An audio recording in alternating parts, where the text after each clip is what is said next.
vois des phares dans le lointain. C'était tard, près de minuit. Je conduisais le long de la rivière. C'est une voiture. Oui, ça s'arrange. C'est une voiture. Je lui ferai des signes et il va s'arrêter. J'étais pressé de rentrer parce qu'il était tard. Il m'emmènera à la maison et nous parlerons, John. Nous parlerons toute la nuit, comme on le faisait avant. Quand j'ai vu une femme sur le bord de la route qui me faisait des signes. Voilà, je te quitte, John. La voiture approche. Je t'aime.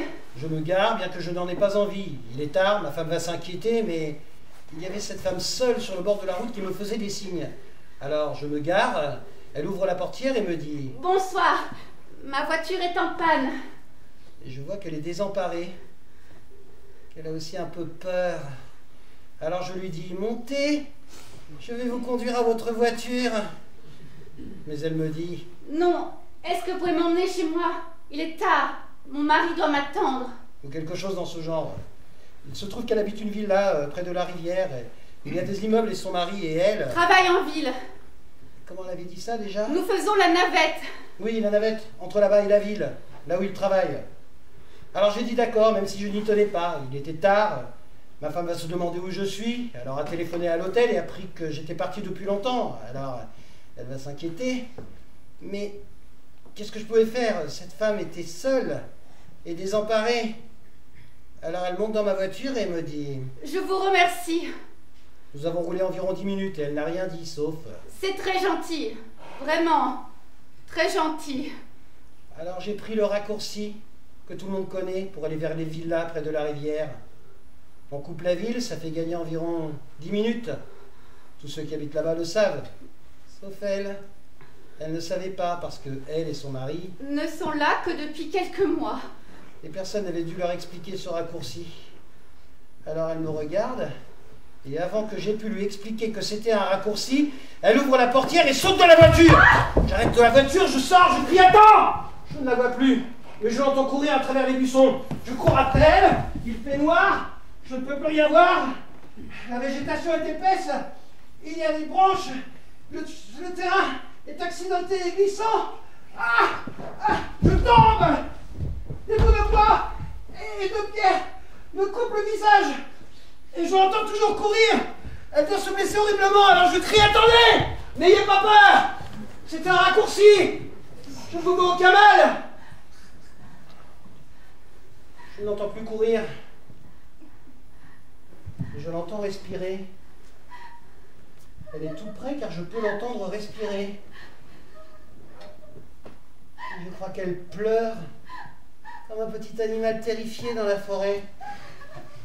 Je comprends qu'elle ait peur. J'ai pris un chemin qu'elle ne connaissait pas. Il est tard. Je comprends qu'elle ait peur. Alors je crie « Attendez! N'ayez pas peur! C'était un raccourci! Faites-moi confiance! » Un moment de silence, comme si elle essayait de se décider. « Je ne peux pas! » Et puis, je l'ai entendu.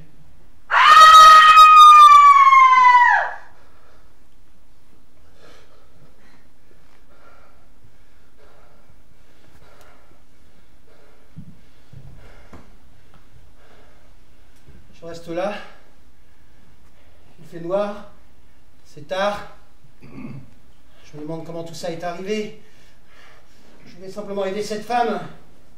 Mais je me dis que je ne peux plus rien faire pour elle. Elle n'aura qu'à se débrouiller toute seule pour rentrer chez elle.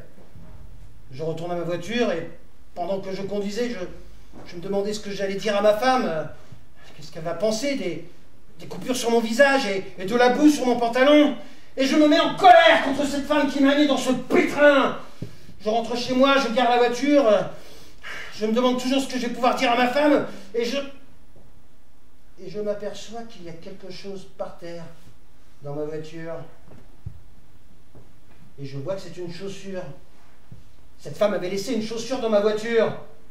Alors je me dis, mais de quoi tout ça a l'air? Qu'est-ce que je vais faire avec cette chaussure?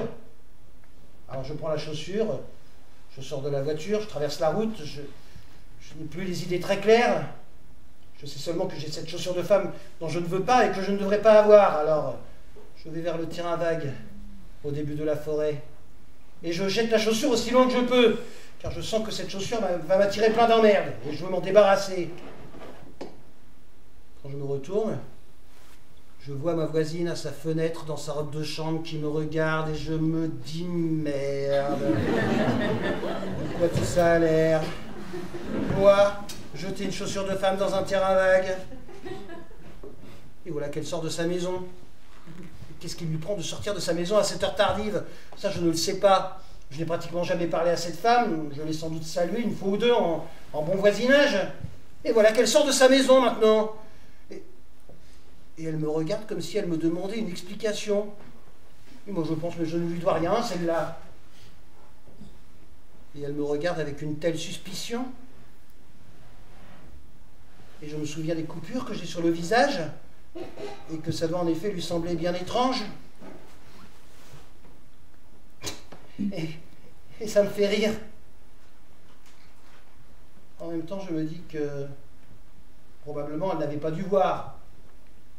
Je veux dire, elle a bien dû me voir jeter quelque chose, mais elle n'avait pas dû voir quoi. Alors j'ai dit que j'avais trouvé un os sur ma pelouse, et je sais qu'ils ont un chien. Alors qu'ils aient la gentillesse d'éviter de laisser traîner des os sur ma pelouse. Je ne veux pas que mes enfants jouent avec. Elle s'excuse et rentre dans sa maison. Et moi je rentre chez moi. Je ne sais toujours pas ce que je vais pouvoir dire à ma femme. Mais voilà que... Oh merveille, ma femme dort. Alors je n'aurai rien à lui expliquer. Je suis prêt à me mettre au lit. Mais je suis quand même un peu déçu. Elle me dit qu'elle s'inquiète pour moi. Manifestement, ce n'était pas le cas. Elle dormait paisiblement comme un bébé. Je suis au lit. Je pensais à tout ce qui s'était passé ce soir.